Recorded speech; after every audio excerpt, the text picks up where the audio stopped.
அவனுடைய வார்த்தையை உங்க கூட பகிர்ந்து கொள்ளும்படி ஆண்டவர் எனக்கு கொடுத்த இந்த பாக்கியத்திற்காகவும் இந்த சாக்கியத்திற்காகவும் நான் இடத்துல நன்றி சொல்லுகிறேன்.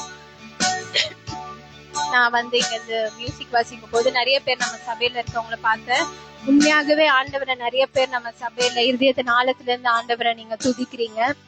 அதை பார்க்கும்போது ரொம்ப சந்தோஷமாகவும் மகிழ்ச்சியாகவும் இருக்கிறது. ஏன்னா ஆண்டவரை துதிக்கிறது நமக்கு அத்தனை மகிழ்ச்சி தருகிறது. இந்த உலகத்தின் காரியங்களா இருக்கட்டும், வேற எந்த ஒரு காரியங்களா இருக்கட்டும், ஆண்டவருடைய பிரசனத்துல இருக்கிற சந்தோஷத்தையும் மகிழ்ச்சியும் எதுவுமே ஈடு செய்ய முடியாது.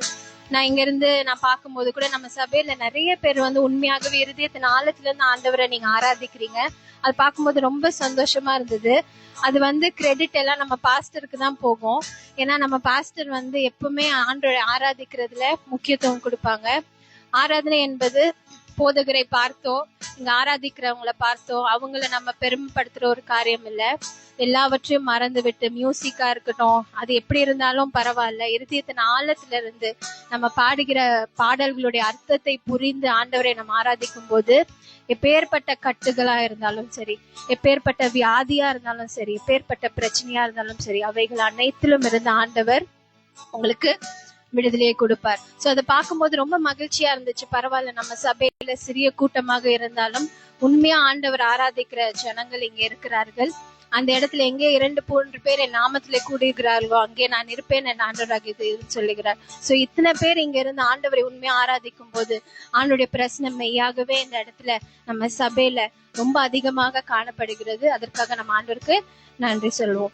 சோ இந்த நேரத்துல கூட நான் கொஞ்ச நேரம் ஆண்டுடைய வார்த்தை உங்க கூட பகிர்ந்து கொள்கிறேன். மத்தேயு 6ஆம் அதிகாரத்தை எடுத்து நம்ம வாசிப்போம். யாராச்சும் படிங்க. ஆண்டவராக இயேசு கிறிஸ்துடைய வாயினால் வந்த வார்த்தைகள் இது. சோ இது ரொம்ப இந்த மத்தேயு, மேத்யூ, மார்க், லூக், ஜான் எல்லாம் காஸ்பிள் புக்குன்னுவாங்க. அது ரொம்ப வேத புஸ்தகத்திலே ரொம்ப வல்லமை மிகுந்த வார்த்தைகள். ஏனென்றால் இது ஆண்டவராக இயேசு கிறிஸ்துவின் வாயினால் வந்த வார்த்தைகள்.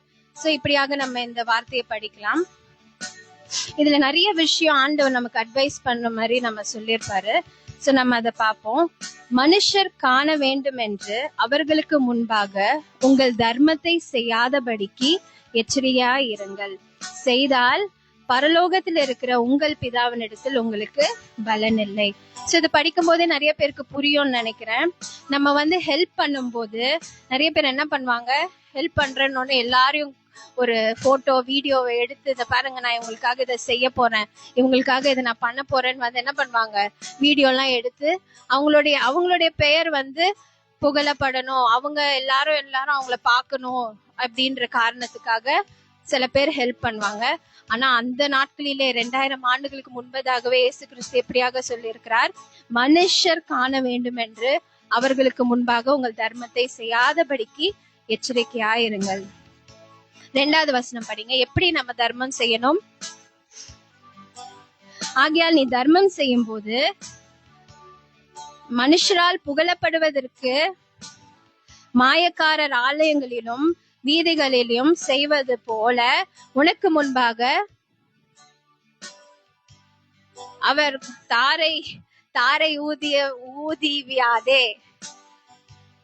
அவர்கள் தங்கள் பலனை அடைந்து தீர்ந்ததென்று மெய்யாகவே உங்களுக்கு சொல்லுகிறேன். நீ எப்படிப்பட்ட தர்மத்தை செய்யணும்னா, நீயோ தர்மம் செய்யும் போது உன் தர்மம் அந்தரங்கமாய் இருப்பதற்கு உன் வலது கை செய்கிறதை உன் இடது கை, உன் ரைட் ஹேண்ட் ஹெல்ப் பண்ணதுன்னா உன் லெஃப்ட் ஹேண்டுக்கு நீ என்ன பண்றன்னு என்ன பண்ணக்கூடாதான், தெரியக்கூடாது. அப்படிப்பட்ட தர்மத்தை தான் நாம் செய்கிறவர்களாக ஆண்டவராக இயேசு கிறிஸ்து நம்ம இடத்துல இருந்து எதிர்பார்க்கிறார். நம்மளால முடிஞ்ச அளவுக்கு மத்தவங்களுக்கு நம்ம செய்கிற ஒரு ஜனங்களாக நம்ம இருக்கணும்.